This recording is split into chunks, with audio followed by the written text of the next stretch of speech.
via liquid. Welcome to the La Course on Tête podcast. As always, we welcome Peloton subscribers and Aérogramme listeners. I'm OJ Borg, excited to record this at the end of the final Super Sunday of this strangest of cycling seasons. And today has been the story of the climax of two races, one to Madrid and one to the Four Seasons Garden Centre in between a sex shop and a crematorium.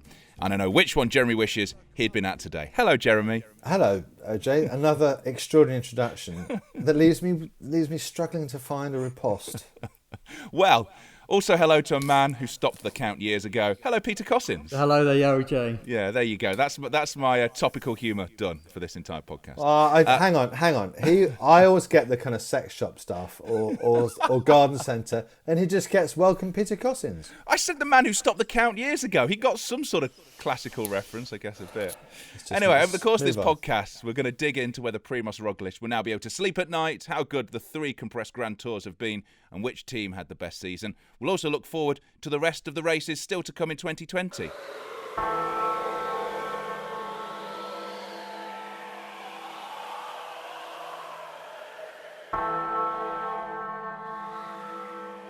Yeah, that's it. We put a fork in 2020 because, from a cycling point of view, it is done. One thing that isn't is William Fotheringham, who, lockdown or no lockdown, is still in the leather club chair of news. So, I'm back in the club chair for a quick look at the final week of the season. Taking it from the top, on Monday, all the COVID-19 tests at the Vuelta came back negative, making it possible for the three-way battle between Primož Roglič, Richard Carapaz and Hugh Carthy to last as far as Madrid. Carapaz's tenure in red didn't last long. Roglič took a 1 second victory from Will Barter in Tuesday's time trial to take the lead by 39 seconds. Tuesday also saw good news from Holland. Fabio Jakobsen's recovery from surgery after his horrific crash in Poland is progressing well, and he reckons he'll be fit enough to return to training in a few weeks. The Vuelta was decided on its final climb, the Alto de la Covatilla, on Saturday, and for the final few minutes, it looked as if Carapaz might snatch the win from Roglič, as the Ecuadorian attacked with 3.5 kilometres remaining and gained 25 seconds with 2 kilometres to go. However, there was no repeat of Roglic's last Saturday defeat in the Tour. He fought back to win the Vuelta by 24 seconds, the closest margin since 1984. He's had a very good few months, has Roglič, with 12 wins since the end of June. That long spell in yellow at the Tour, plus Liège-Bastogne-Liège, 4 stages, points and the overall at the Vuelta. And hats off to EF, who made it 3 stage wins in the Vuelta with Magnus Cort joining Carthy and Michael Woods.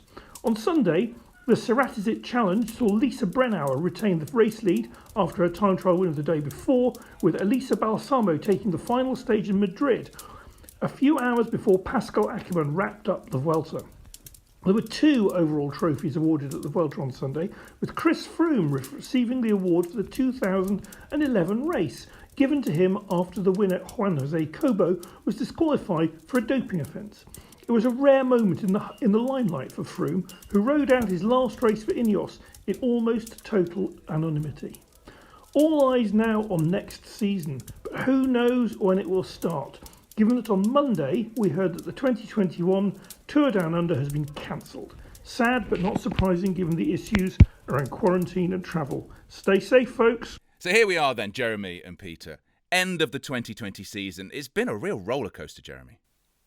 Yeah, I mean, it's remarkable to think that all 3 Grand Tours were completed, given that back in the spring, we didn't even know if there'd been any racing at all this year. And given that too, there were so many indicators of kind of anxiety and gloom as the racing went on, and yet everybody kept their head, and for better or worse, I guess in the long term for better, really, the race is all finished, and we ended up with 3 Grand Tours that are going to be really memorable because for lots of reasons, because they had some really extraordinary moments, and each of them in their own way had really thrilling finales, and we also had this remarkable statistic now of it's the closest finish for all 3 Grand Tours in any one year. I think that's true, isn't it, Pete? Yeah, I mean that's a pretty remarkable stat, Jeremy. I mean it's not unusual for Grand Tours to finish, well, to have a close finish, but for all 3 of them to finish that way in 1 year is exceptional, obviously, and they've all been good. In fact, I'd probably say of the 3 of them, the latest one, the Vuelta, has been the best of them. Oh, are you saying that just because it's the most recent one to finish? It's almost like, when you talk about your favourite thing, you always talk about the thing you've just done as the most favourite because it's the one you remember the most. Do you think it was the best? I think so, yeah, because right from the start, right from the very first day on the Arate stage finish, on stage one, all the GC guys, Roglic won it, all the GC guys were up there, and it's just been like a ding-dong battle all the way through. I think when you look at the Tour, it was a bit slow for the first week, not much happened. The Giro was pretty slow for 2 weeks, not much happened. It was very lively in the last week. But, I mean, the Vuelta's been... I mean, there have been some quieter days, but there's been something pretty much every day to get excited about. Has it been... Do you think it's been the most exciting? Because it's the last bit of racing anyone will do this year. And, we're going to talk later on about the ill wind that blows through cycling when it comes to 2021 and people not being in contracts. Or do you think it is because it was shortened by a few days? I mean, they only took, 2 or 3 stages out, Jez? Yeah, it was 18 stages, wasn't it, rather than, normally be 21. But I think for me, I kind of would agree with Pete. I know exactly what you mean, OJ, about that thing that when everybody compiles their top 10 albums, it's always the albums they bought in the last year or something, rather than going back 30 years. But I think the Vuelta was particularly good actually because there was a genuine contest between two riders for pretty much the whole of the 3 weeks, which would be Roglic and Richard Carapaz. I think it crystallised a lot of the key issues of the season, or the key themes of the season as well, which were things like the super team showdown between Ineos Grenadiers and Jumbo-Visma. And also, we had this kind of resurgence of EF and French riders as well as themes too. So there was a lot going on. And the other theme, of course, was that Movistar they had their moments, but Movistar in general, for the team that they are, just lurched from kind of imponderable situation to bafflement and confusion for everybody who watches them and thinks, why isn't this team doing better? But yeah, so I think the highlights for me would be, that idea that Roglic was kind of strong throughout the whole season, EF was strong throughout the whole season, the theme of the super teams throughout the whole season, and also just this idea that the margins now of victory are getting tighter and tighter every year. Which is great, which is what you want. Do you think it's because no one's racing for second place? No one's racing defensively because everyone needs a contract, everybody is in this compressed season. Everybody is attacking because there's no point not to. I think there's been a change, hasn't there? I mean, we've seen it not only in the Grand Tours, we've seen it in the Classics as well, that everything's just... everybody's pretty committed to attacking. If they see an opportunity, obviously not a ridiculous one really early on in a race, but once it gets to, in the Classics, we saw plenty of attacking in the last 60, 80 kilometres. And in the Grand Tours, maybe it's the young riders who have come in through and they're kind of much more aggressive and other riders have had to respond to that. But, maybe also the fact that everybody's come to the Grand Tours in such great form because they haven't raced much all season, and they basically they want to give everything they've got. I think also there is no doubt that this year there seemed to be greater urgency. It's almost like that kind of people can't plan, they can't think ahead at the moment because life in general is so uncertain because of the pandemic. There's very few certainties about the way we're living at the moment in terms of the economy, in terms of job security, all of those kind of things. And maybe it just does mean that seize the day it's more of a theme for people in every sense. And bike riders, it's a particularly immediate sport. You get a very clear kind of winner and losers at the end of every stage. And I think that was something that cycling really shone because unlike a lot of other sports that I've watched during lockdown or during the pandemic, I think it actually, like we were discussing last week, it actually seemed to almost become more even visceral and more exciting because of the pandemic. I loved it. I've really enjoyed, it's a hot take, but yes, I've really enjoyed this season. I love the fact that we've only had a few days in between all the Grand Tours. And just on your point of carpe diem, seize the day, I've always quite liked to borrow from Terry Pratchett, and I think it fits for what's happened over the past 3 months. Carpe jugulum.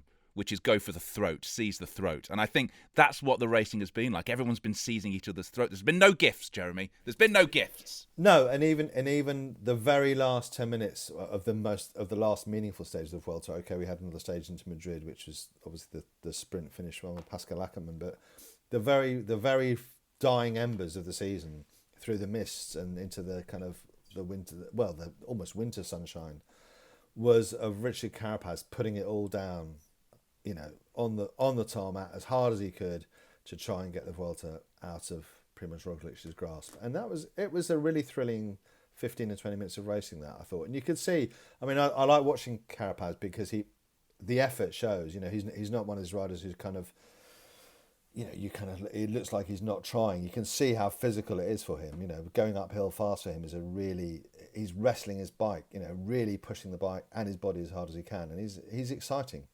I can't stand the ceremonial stages at the end of Grand Tours. I see no point in them whatsoever. I was bored. I just listened to two cycling commentators kill time, and then there was a bit of a sprint in Madrid. I mean, I'm not a traditionalist. Do we have to have them? Is there not another way, Peter? Something else we can do? OJ, I'm totally with you. I just think it's mad. I didn't even watch it because no, I didn't. You just know that they're gonna tool around for the first 100k or whatever it is. People are going to tool around. Pictures taken with champagne and it's. I mean, they're not racing. I mean, Bernardino wouldn't have put up with this, would he? He'd have been going hell for leather on these stages. I don't understand why we've got into this thing where what's effectively a race becomes an exhibition somehow. And then I'm not into it. I'm not into it. I said, turn it into a crit, or make them race, or don't do it. I think in the time we live in, change it. Yeah, but I think the other thing about that is because we've now got so few sprint stages in Grand Tours. I mean, it's the emphasis has shifted away so much from having like a first week of sprinting. I mean, the Vuelta was absurd in terms of sprint stages. It was very difficult to secure a sprint win because there were so many breakaway opportunities as well.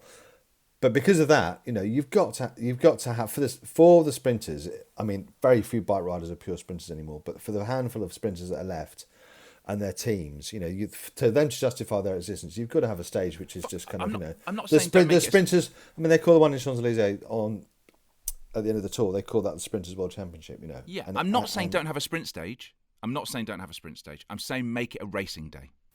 So you don't like to see riders dressed up as policemen or wearing parking cones on their heads.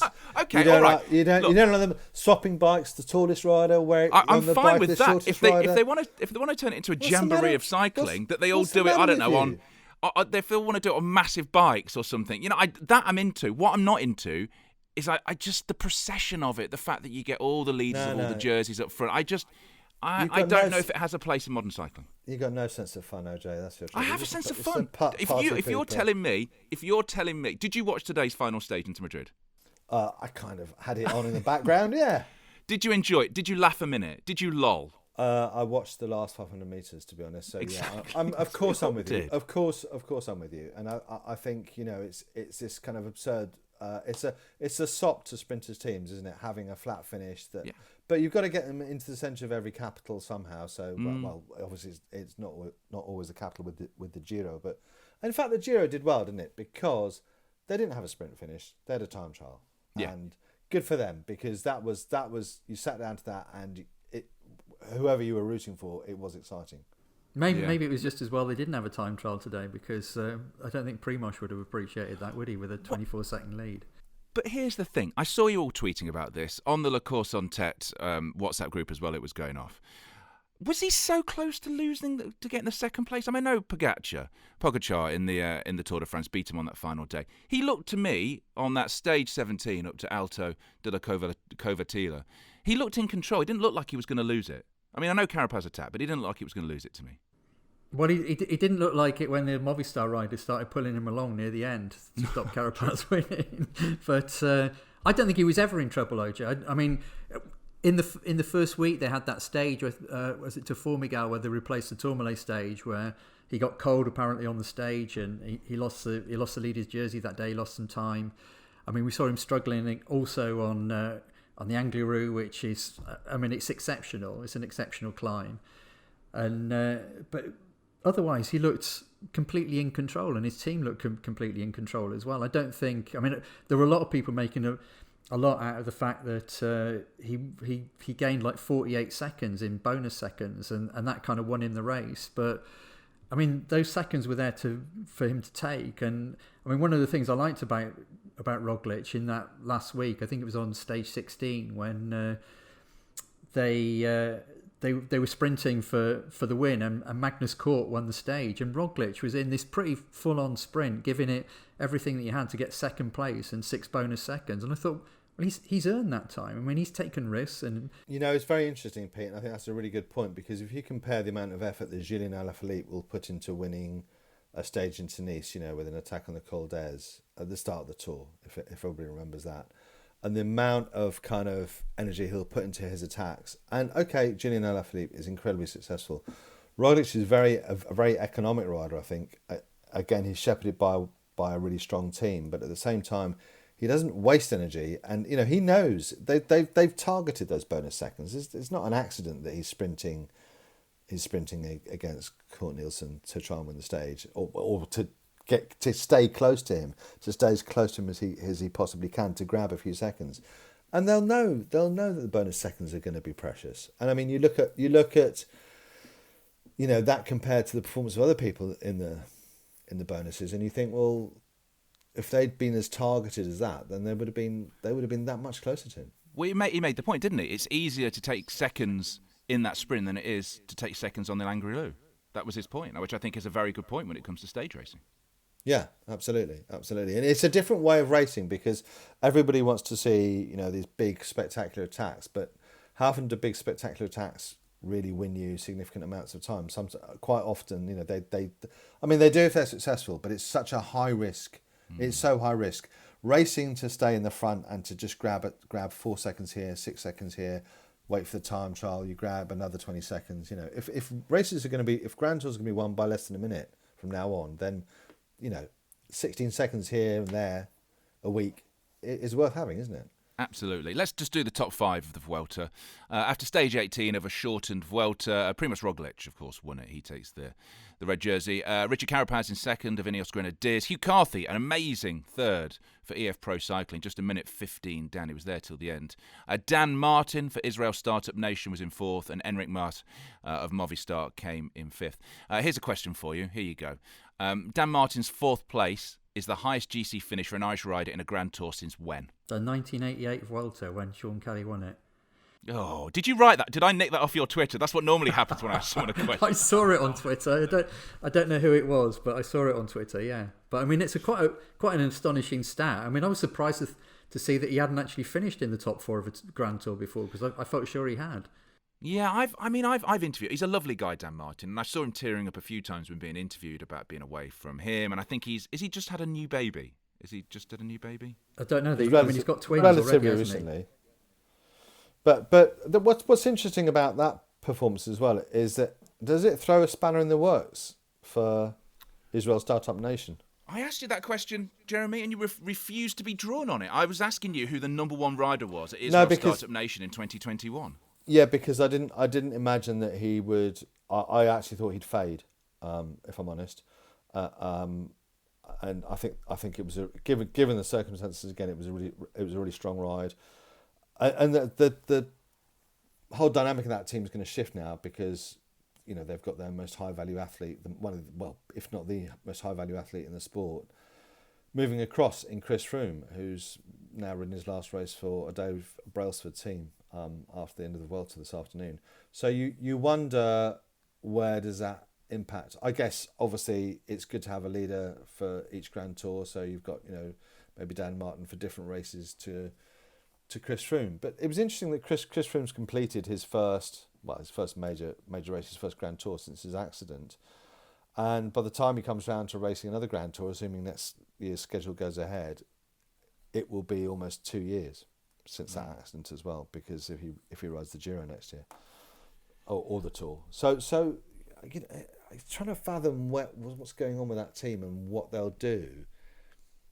I don't know. Who would you take, Peter? Who would be your number 1 rider? Well, I guess the other thing you've got to factor in is they're signing Mike Woods as well, and I mean, he's been injured this season, and he's come back. I mean, the Vuelta was really the first race we've seen him a lot. He won a stage, and he was very, very active on other stages as well. Very active as in support of Hugh Carthy, and I mean they've got to find a way of squeezing these three veterans into three Grand Tours. I mean, maybe they put them all in the Tour team. I don't know. I mean, Froome's got to show that he can contend at a Grand Tour again, which obviously we haven't seen yet. Dan Martin is consistent, but he's probably not going to win a Grand Tour for you unless kind of everything falls his way. And Mike Woods is a bit of an unknown. I mean, perhaps he'd be the pick of the three, to be honest. Interesting.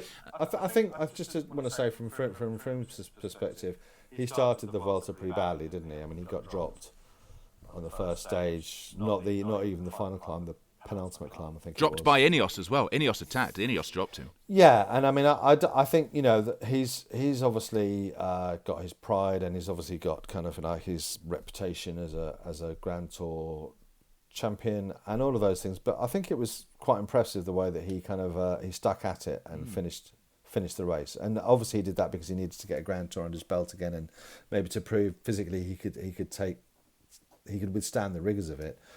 But I still think that was an impressive performance. The question is that a platform to go on, or is that as good as he can get? Well, I was looking at a bit of social content that was put out by the Ineos Grenadiers, and it was a little video of all the years that Froome has been with them. 46 pro victories, first British Grand Tour winner, 14 Grand Tour stage wins, 17 stage race victories, 4 times Tour de France winner, 7 Grand Tour victories in total. Of his generation, is he the greatest rider?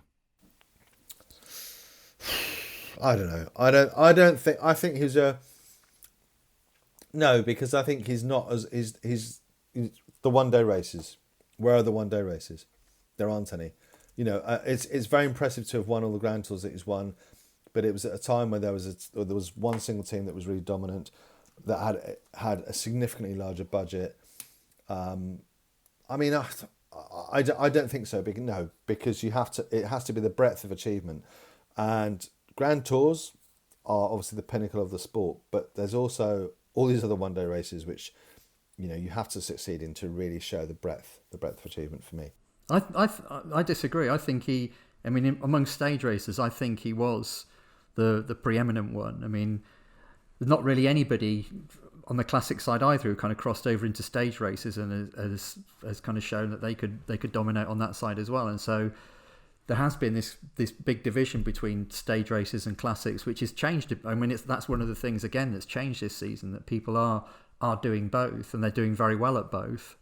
But I think within the era that Froome was his peak, and maybe his peak will return, but certainly between 2011 and 2018, when he was winning those Grand Tours, he was untouchable. I mean, I know people have said also that I mean, as Jeremy has, that Sky made a difference, and obviously they did. They were the strongest team, but I mean, when he wasn't there, and for example, Richie Porte was stepping in, they couldn't get Richie Porte to the top of the podium in the same way. I mean, Froome is obviously an exceptional rider, and I mean, I'd like to see him come back and show us that he can be that at least one more time if he can.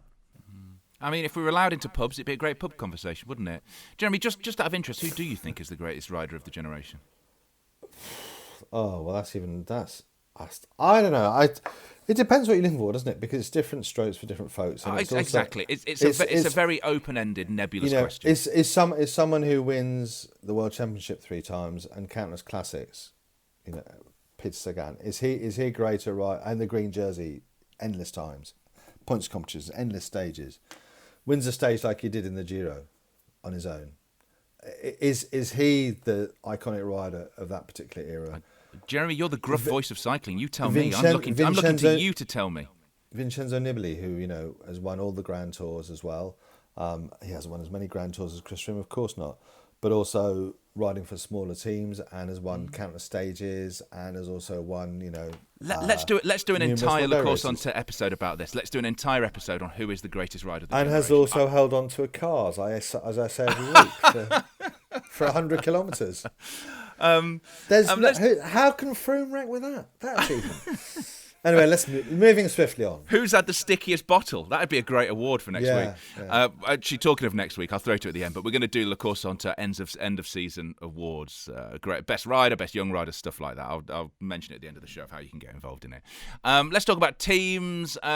We came into this season, the foreshortened season, the pause season, whatever you want to call it, talking about this head-to-head between Jumbo-Visma and Ineos Grenadiers.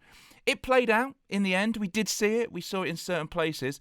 Which team, Peter, do you think ended up winning in that battle of the super teams? Jumbo, absolutely, no doubt. I mean, they pretty much dominated the Tour. I mean, obviously Roglic didn't win, but they drank Pogačar all the way around, and he did win.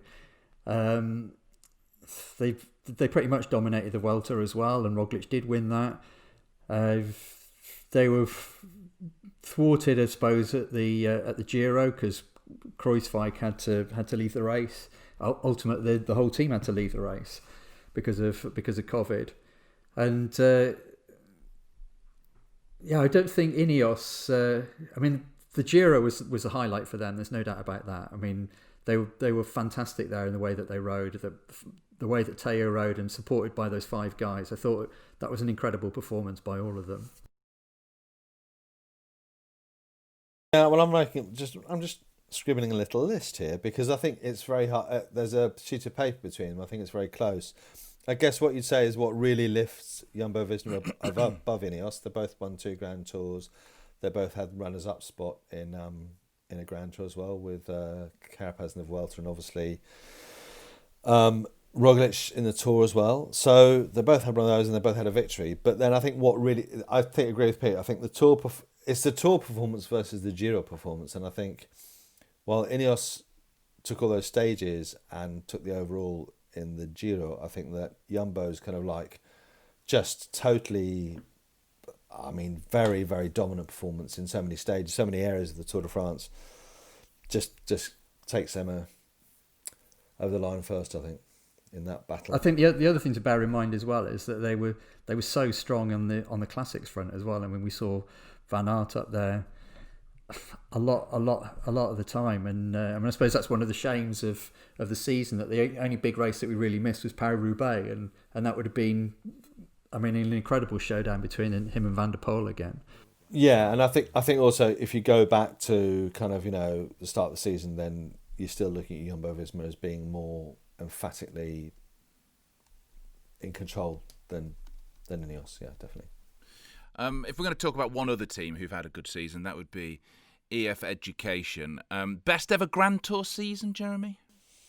I think they'd probably say that because they won so many stages in all the Grand Tours. Obviously, they've had a podium finish with Hugh Carthy in the Vuelta. I think they had some wins that people didn't think they'd secure. I think maybe some. I think what's been really good for them is that some of the people who promised for a long time and have been talked up for a long time, either by partisan press or just because people like them and they want to see them succeed. So you go everywhere from kind of the Danny Martinez winning the Tour, Hugh Carthy again, obviously his success on the Angliru, which was one of the highlights of the season, I think, for a lot of people. And then you look at kind of like the successes they had in the Giro as well, in the mountains, which were quite exciting as well. So yeah, I think for them it probably is their best ever Grand Tour season. I mean, obviously they want to win Grand Tours rather than be that active, but they came pretty close, I think. They did. Well, let's hear from the man who runs that team, Jonathan Vaughters. We asked him, where does this season rank in his years of running the team? Technically, I would put it at number 3 as far as most successful seasons the team has had. The most successful season I would judge to be 2011, where we were in the yellow jersey for half the Tour de France and won 3 stages, won the team classification. There were some down points that season, but I would still say that was sort of number 1. And then number 2, I would always put as the year that we won the Giro d'Italia. So this year, I would put it number 3, narrowly edging out last year, where we actually won Tour of Flanders, which is kind of my favorite race.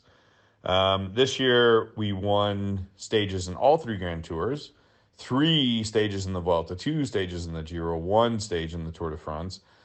Finished 3rd in the Vuelta, 8th in the Tour de France. Didn't have anyone on GC in the Giro. And won quite a few other races, podium at Paris-Nice. But we didn't win a monument this year. So that's why I'm sort of narrowly putting it as 3rd as opposed to 2nd or even 1st. So that's as far as, it was obviously a very challenging year to manage a team, and I'm incredibly proud of how we did. Just you're asking me to objectively rank it, and I think we managed our situation really well. Relative to other teams, I think we managed our situation exceptionally well. So I'm obviously proud of the whole organization in that regard. So the reason I would say that a lot of young riders have come of age this year, older riders, for whatever reason, and I could get into the physiology of this, or at least my best guesses at the physiology, older riders tend to need more racing to get into top condition. This year, the sort of run-up races, the gradual march toward the Giro or the Tour de France or the Vuelta wasn't really available to anyone. And so you just had to be ready to go from square one straight into the Tour de France, with maybe 1 or 2 races beforehand. So that changed the dynamic of the races, and it definitely favored young riders. Young riders, if you look historically, always do well in the first part of the season and then maybe fade off a little bit as the older riders, come into their own after they've done 30, 40 days of racing. That luxury wasn't allowed of the older riders this year. Hugh, who I wouldn't qualify as an older rider in any way, shape, or form, but if you look, his best form was after he competed in the Tour de France, and he is relatively older compared to a guy like Remco Evenepoel or a lot of the other super young 20, 21-year-old stars that are coming up. So you can see that pattern actually held true with Hugh as an example. So that's where I would put it as far as an explanation as to why the younger riders did so much better this year. But there is also just a generational change going on, and the older riders will eventually fade out, and the younger riders will come to take their place. There is nothing any of us can do about that. As far as the anxiety regarding the economics of cycling and how COVID has affected that, and how a continuing pandemic and continuing lockdowns are going to continue to affect cycling. Obviously this is a sport that is very fragile economically, very fragile financially. So a hiccup like this can affect the sport greatly. I think the effect has been a lot less than we anticipated so far. Most of the big races were able to postpone, but yet get off the ground and run. Most of the big teams were able to survive through this. Not everybody, but most. If this continues, if the lockdown continues, if we don't get out of the cycle of, people not being able to travel, of commerce generally being shut down, of, economic activity being diminished, then eventually cycling will suffer. And it will suffer before other sports because of the sponsorship-only revenue model.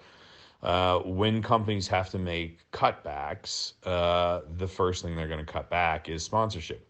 Now, of course, a lot of those bailout packages and extra liquidity put into the system by central banks is going to trickle down to cycling, and that will help. And maybe some of those dollars will make it all the way into sponsorship.